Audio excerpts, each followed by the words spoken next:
Hello and welcome to the Go Read Some Books podcast. I'm Shane Skelton with Josh Fillmore, and we are helping you live better lives by reading better books. Now, today, if you're just feel drained and you've got those friends in your life that just suck the energy right out of you, stay tuned. We've all been there. Stay tuned. We've all got them. I'm going to show you a book that you need to read.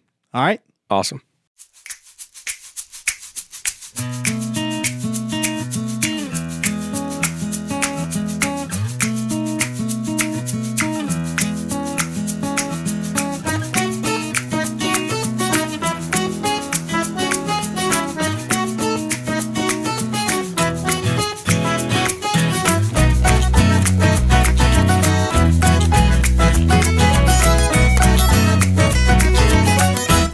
Today, Josh, we're talking about a book that I'm really excited to bring to the audience today. It's a fantastic book that I've read probably a year and a half ago. It's a relatively new book. As a matter of fact, let me see here. It's copyright 2001 originally and then redone in 2012. But it is called, drumroll, Emotional Vampires. We all have those in our life. Emotional vampires. Just suck the life out of you. Who here on the podcast can definitely attest to the fact that you have somebody sucking some life out of you somewhere? Ain't no doubt about it. Man. Oh, man. All right. Dealing with people who drain you dry. Now, this is written by Albert J. Bernstein. He's a clinical psychologist and business consultant. If you want to know more about him, you can go to his website, albernstein.com. Now, to me, this is a really catchy title, and I think any author that is really going to put his time into writing something ought to spend time on the title. Right, exactly. It ought to spend time on the title. And this is one of the things that got me when I was walking through the bookstore, because I actually just picked this up by accident. Walking through the bookstore and actually found this simply by the title. It wasn't because I was looking specifically for a book about this. I was just walking by, saw it, caught my attention, and of course, I had to pick it up and flip through it. And then when I did, I thought, well, this ought to be interesting. Well, I got to tell you, whenever you first told us that we were going to be reading a book about, and especially, from us talking back and forth about emotional vampires, I immediately thought, A, why are we going to be doing vampire books? Yeah. And B, I'm thinking to myself, what is this, like some, emotional, got to cry all the time vampire, something from, what's that, Twilight series or something that? Run around in skinny jeans, hates life because he doesn't have a life, No, I actually thought the same thing. And, being a Christian, I'm not going to, I normally pass this kind of stuff up, but I thought, no, man, I gotta see what this guy's all about. And it really, the book is written well. It's got good stories in it. It's got good humor to it. So it keeps you well, engrossed in the book. And I really like it. But what he does is the premise of the book is basically about people who are a pain in the neck. I don't know anybody like that in my life. And drain you dry emotionally. So instead of a vampire, sucking the blood out of you, there are just some people that just suck the emotional joy out of your life. Yeah. I mean, they're just, oh man, when you see them coming, you're like, oh Lord, please, no, not again. So here's Eeyore. Woe is me. Yeah. When I was a kid, it was like, here comes them skeleton kids when the people saw us, That's right. Always got problems. Always need advice. Always just, I get it. Yeah. I know exactly what you're talking about. So we all know people like this. So this is a great book to read. Now, what I found interesting is, he talks about these people and their traits, and I come to realize that some of these are really close. And you could probably relate to friends or family members or coworkers or church relations, or wherever it may be. We all have people that have these tendencies in their life. Now, in another thing too, that when I was reading this book, you can also see tendencies in yourself.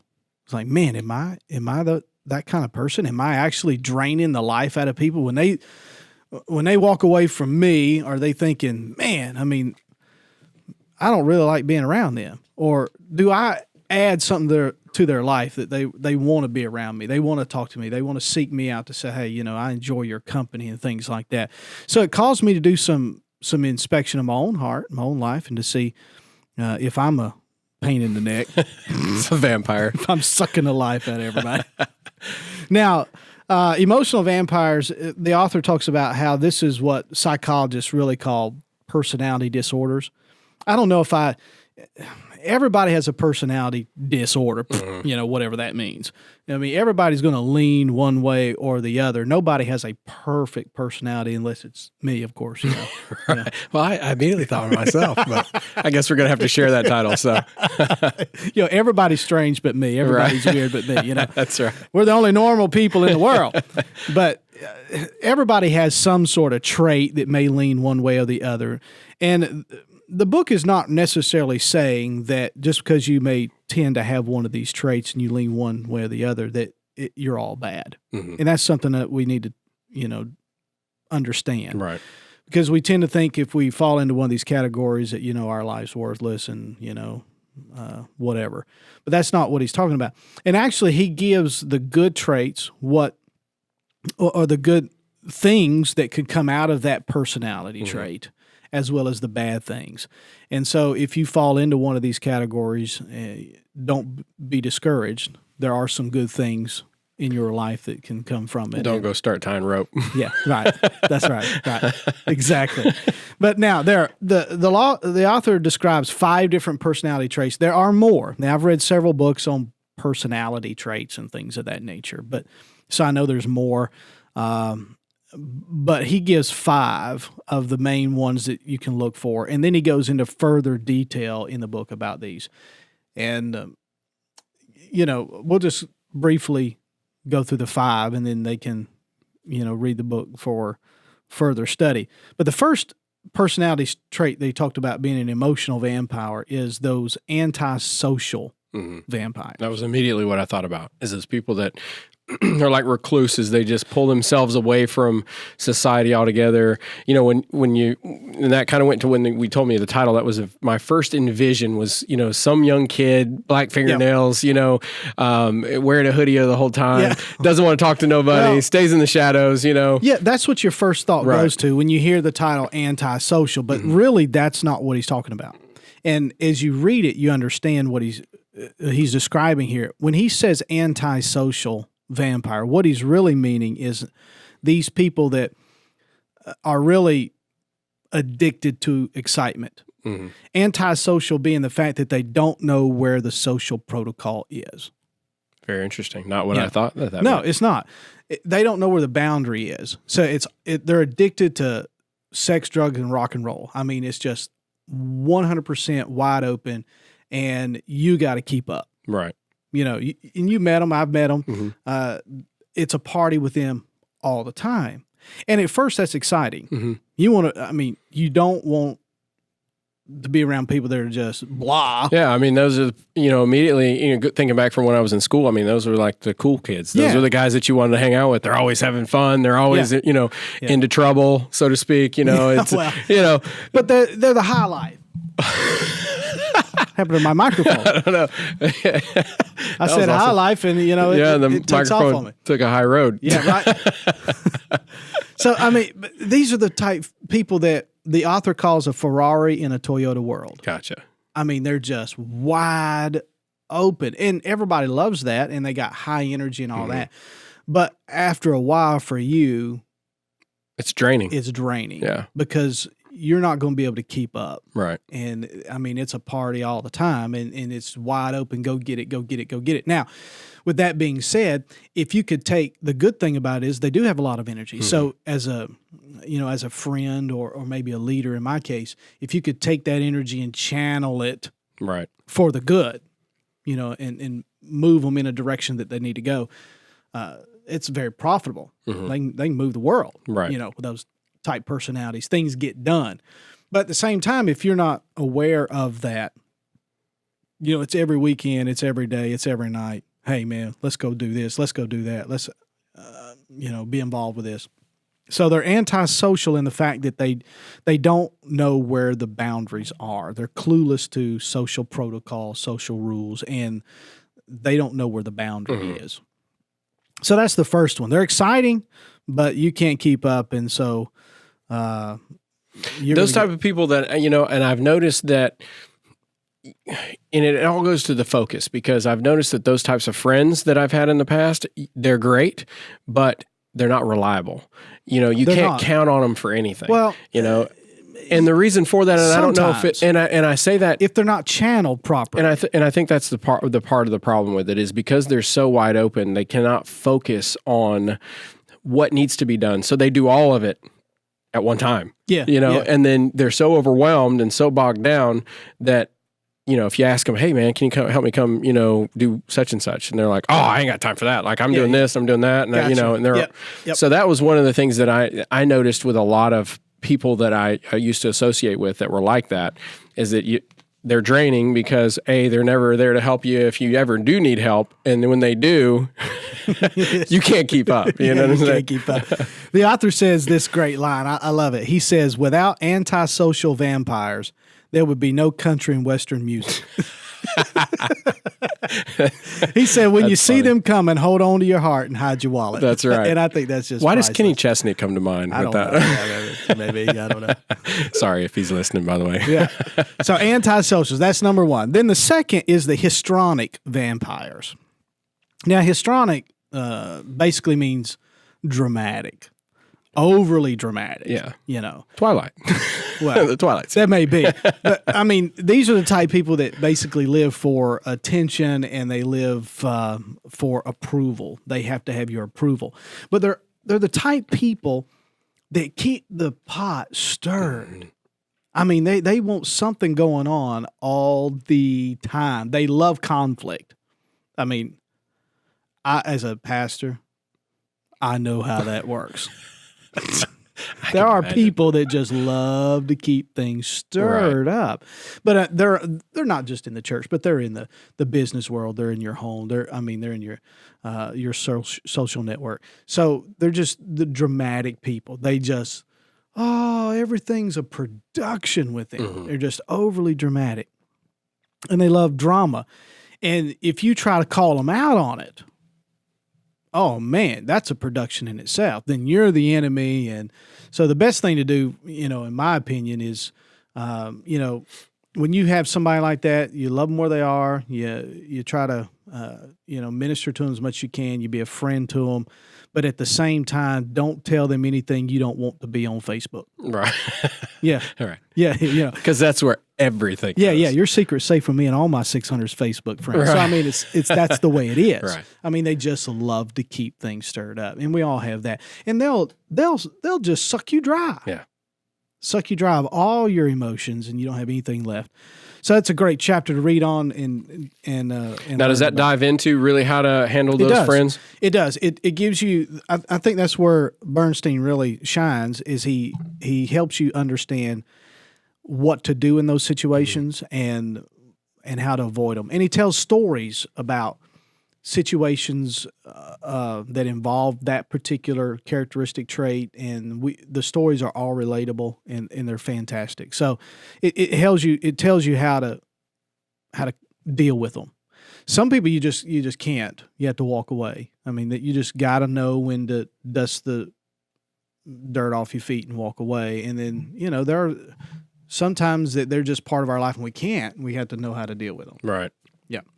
So the third one is probably the most, I think, talked about and known, and that's the narcissistic vampire. And narcissistic, of course, is those people that it's all about them. I mean, it's just all about them. They are legends in their own mind, and that's one of the things that he goes into.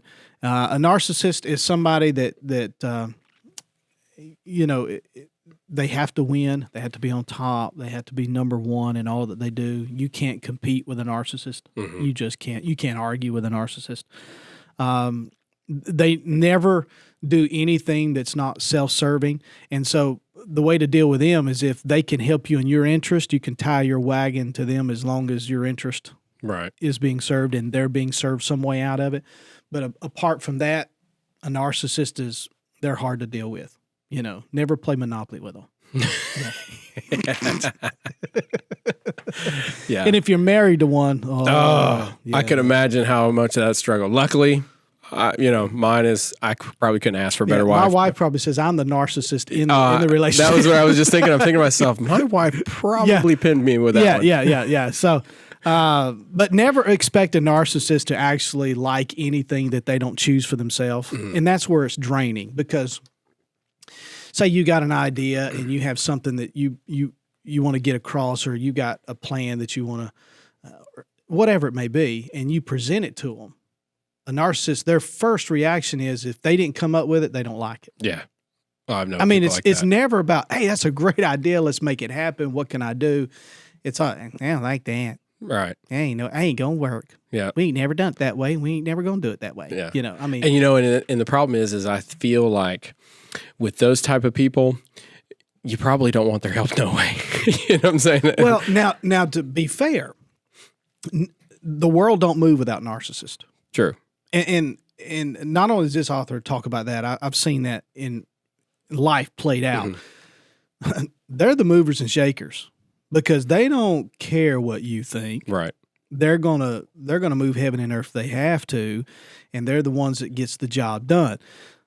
For instance, Donald Trump. I was just fixing to say. I was just fixing to ask. Because it's always a classic narcissist. I was just going to say, he's always in the news. Is this guy's a narcissist and whatever? Yeah. And as you're saying, I'm thinking, wow, they are right. But they move and shake the world. But in the same token, so here's where I can get with this. Every president's a narcissist, not just him. Right. Well, any CEO really is a narcissist if you look at it. To some degree, yes. So that's where I guess I'm kind of, when you first say the word narcissist, you immediately go, ugh. Like, you can't stand those people. But the more and more you think about it, as long as their focus is in the right direction, then that narcissism could be beneficial. Yes. If you understand your personality, all these personality traits can be beneficial. But if you understand who you are, right, understand that God created you that way. The issue is now, you submitting that attitude, that character trait to the Lord and to the scriptures. And so if you know you have a tendency to be that way, then use it as far as it can be used sanctifiedly. Mm-hmm. That's not a word, but I just made it up. You can use it in a way that glorifies God, but don't use it in a way that's a detriment. If you got a narcissistic mentality, you can move and shake the world. Great mission endeavors have been done. Mm-hmm. Great churches have been planted. Great movements for Christ have been all done. But at the same time, they understand that trait and they use it with humility. If that's, in the flesh, that's impossible. Right. But through the Spirit, that can be possible. So immediately, that was what I was thinking about, biblical standpoint. So Peter and Paul would be classified as narcissists, so to speak. Would you think? I wouldn't. I don't want to stand before God and say that, but they would. From what you just said, that would be a classic. They were men that were yielded to the Spirit of God with their personality traits, and I can honestly say that I have seen narcissistic people who have. If they were left unchecked by the Spirit of God, by the Word of God, and by the house of God, if they were left unchecked, they would be nightmares. Right. But under the control of the Spirit of God taking and channeling that, they can move worlds. So like Paul, for example. All right, you can say it. I'm not going to say it. I know, but I'm not going to say Paul was a narcissist. No, I'm just saying, though, but in his former life, he was a terrible person. Running around chasing, killing Christians. That was it. From what you just said. Unkept and spiritual at that point in time. Well, see, that's why you're here to say things like that. Well, so it can't be the preacher said that Paul was a narcissist. That's exactly. You'll never say that. Anyway, so narcissistic vampires, they are draining if left unchecked. Now, if you tend to have that or trait and that's your bent in life, understand that, yield it to the Spirit of God, so that you're not a pain to be around. Right. So, and then the fourth one, which I think just drives me insane, is the obsessive compulsive vampire. Is that right? Winner, chicken dinner. Oh man. Oh my goodness. Yeah. I have a lot of OCD things but in my defense, it does keep me on track, so to speak. So, but I do know it drives my wife crazy with a lot of the OCDs that I do and do not have. Like, she would love it if I had OCDs about making sure that I kept the house clean and made sure that picking the dishes, up your socks, picking up my clothes, making sure the dishes don't sit in the dishwasher forever. I got Those aren't some of the OCDs I have. Right, I got you. OCD people, and the author goes in this, and I've read other books that do the same thing and been around it, and I've actually taken a few courses on this stuff, by the way. Really, an OCD person, if they understand it, can do great things because they're so detailed oriented. Mm-hmm. They pay attention to that, where I'm more of a big picture guy. The details, I'm like, look, I know we'll figure it out as we go. That's my first mentality, but I understand that the devil's in the details as well. So narcissists, and they need detail-oriented people for that. But the drawback and the flip side to that is that OCD people are really, what they're addicted to is not the details, it's safety. And the perfection. Well, it's safety. They by paying attention to all those little details, it puts them in a bubble. They feel like they're in control. It's all about control, and control gives them safety. It's that cushion that they need. The author in the book quotes a great line here, and I like it. He said, "The second longest wait in the world is for an OCD person to make a decision." Now, I'm only laughing because I'm on that side of the street. But he says the longest wait, in the world is for them to speak a single word of praise to you. Okay, I don't fit that shit. But I know that there are exceptions to the rule, but I mean, you take an OCD person. For me, if I'm around them, I never do everything or anything right for them. So for me to do something with an OCD person and then expect them to praise me for it or say thank you for it, or because it's never good enough, if I want praise from that situation, I might as well rip my own arm and pat myself on the back with it. It's just not going to come. It's just not their bent. So you can be OCD, but understand that trait. Understand there's attention to detail, but yet give people room to do it their way as well. Right. And then praise them for it. If you don't, you're going to be a vampire just sucking the life right out of them. Nobody wants to stay around an OCD person all the time. Yeah. Because they can never do anything right. Right. Yeah. And I think my biggest part of the OCD thing is when I get, especially like into hobbies and, and things of that nature and work, my problem is I want everything to be done exactly the way it's supposed to be envisioned in my mind to perfection. So the problem is then what ends up happening is my OCD kicks in with it's not right, still not right, still not right.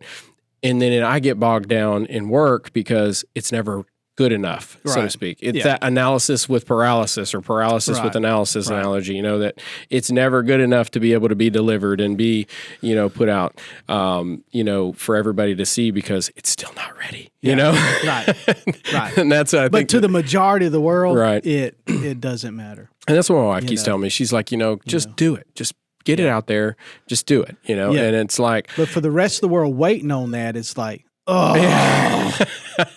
he's killing me. Exactly.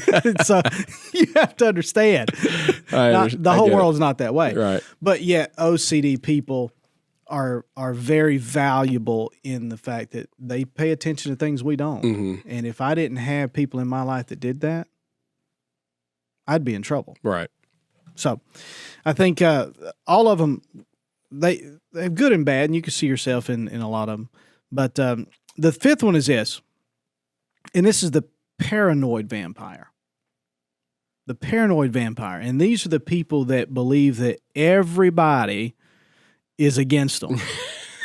I'm laughing because these people are so. Yeah. It's like. So you don't get, really? The guy shorts you a quarter at the Shell station, and it's like, what? He's ripping me off. He's out to get me. Or, your kids, I mean, they eye your your shotgun collection is like, well, they're just waiting for me to die. They're ready to rip me off, you know, and they're going to pawn it all off. It's just a victim and a paranoid mentality that just drives everybody else insane that's around them. It really is. It drives me to narcissism. You know, you say something to a paranoid vampire. It's like you can't joke with them. I mean, you can't. You can't kid around with them. You can't even compliment them sometimes, because when you talk to them and pay them a compliment or even joke around with them, they take that there's a secret dig in there somehow. And, you know, that was a slight. And, you know, what did he mean my tie is yellow? I mean, does he mean I'm a coward? You know, it's like you can't win for losing. Yeah. I mean, so those type people, they just drain you dry. But I think one of the things that the author points out in the book that I think is great is that the things that the paranoid people, the really thing that they're afraid of is not really you, and they're not really against you. Their biggest fear is their own uncertainty of soul, their own uncertainty of the future. And so because of that trepidation, their whole life's uncertain. You know, for the child of God, that for sure should not be any character trait of the child of God. For God has not given us a spirit of fear, but a power and a love and a sound mind. And so, you know, we're not to walk around with fear, and we don't walk around with the uncertainty of our soul. So for a child of God, that should be something that's, you know, definitely should not be a character trait. And if it is, we need to work on that and submit that to the Spirit of God. Yeah. But this is a great book, and I highly recommend it. I give it 5 stars. There are other books, like I said, out there that deal with these type subjects and personality subjects and all that. But I'm telling you, this is a great read. It's an easy read. It's got great stories in it. It's well written. And so he's also got a book called he's the author of Dinosaur Brains. I hadn't read that one, but maybe we'll do that later. I don't know. Dinosaur Brains? Yeah, whatever that is. I don't know. That's got to, that intriguingly enough for me to go, you know what? I got to buy that. If nothing else, he knows how to title his books. Yeah, absolutely. Yeah, I mean, and this is a book like, okay, I just walked through and found it. So, I mean, that's, if you're an author, that's the best way to do it. Find a title that gets your... So this leads me to a question, and this is, I think, something that, you know, since we've started this podcast, it's kind of been questioning me, and I'm sure probably our audience can agree to this as well. How do you go into a library or a bookstore or whatever, and really, you know, out of the thousands of choices, what is your step process to narrowing it down to picking a book? Well, the first off, it doesn't start with the bookstore or me. Now, in this case, it did. And there are, you know, if you get in the bookstore, you start digging, you're gonna find gold. I mean, there's something there, I'm sure, right, for somebody. But for me, it's if I find a book that I really like and I find an author I really like, and this is the way I started, I look in the bibliography of the book. In the back with all the other books. Right. All right. So I look in the back and I find out, okay, who is he reading? What's the authors that he's mostly referring to? And then I look through and I start there. And that's where I start. And then after that, it just kind of grows. But generally when I go to the bookstore, I never go to Gray's. Sometimes, I mean, if I'm waiting on, you know, my dinner reservation or something, there's a bookstore next door. Absolutely. I'll go through there and graze. But when I go to the bookstore, I'm looking for something in particular. Gotcha. Okay. Yeah, that's because I've always, you know, you walk in like Barnes & Noble or, you know, Books A Million or whatever, and then it's like thousands and thousands of books. Yeah. So it's like, where do you even start? So well, go in with it. What do you want to know?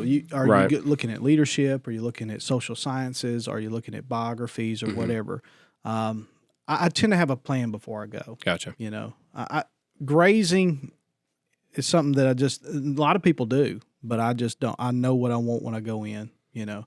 Now, if I'm off visiting, like recently I was at a meeting and in a different state, and we're just walking through a little town, and there's an old bookstore there, and I'll go in and I'll look for that kind of stuff, you know, and I'll graze that. But just to run down here to, you know, the local bookstore, you know, the big box store and walk in, I generally already know before I go in there what I'm looking for. Gotcha. But this book right here is it's an exception to the rule. Right. And then also too, there's always Amazon. I know I buy a lot of books from Amazon, that sit on my bookshelf. I've never really cracked them yet, but right. somebody referred it to me, so I went ahead and bought it, and I know that's in, and all these books that, of course, we've said this before, they're going to be in the show notes, if you guys are interested in them, we'll leave the titles there as well. Also, I want to say that every book that we review doesn't mean that we endorse everything about it. It doesn't mean that we endorse the authors and all that. I'm just trying to share with you, these are good books to read, and these are things you can glean from them. Right, absolutely. They may be, the authors...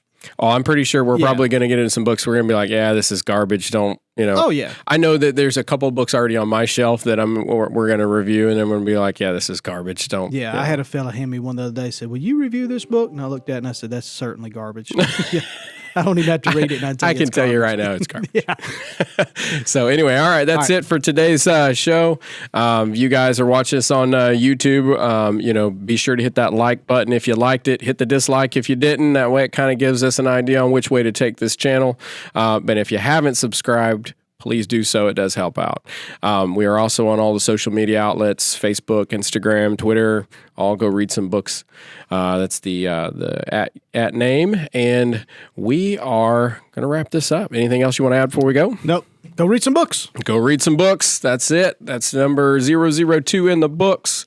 Let us know if, one quick thing before we go, if you had any ideas on how to pick some books, with the question that we had, leave your, comments in the show notes. Absolutely. I want to know. Yeah. Let us have some ideas on what works for you guys when you walk into a big box store, to look for some books. Right. Because I'm just talking about what works for me. Right. Absolutely. So anyway, all right, guys, that's it. That'll wrap it up. As always, God bless, and we will see you next episode. Take care.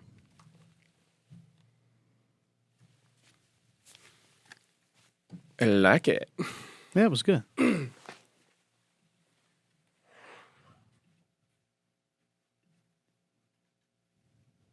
happened to Snurdly? Huh? What happened to Snurdly? Snurdly? William J. Bennett.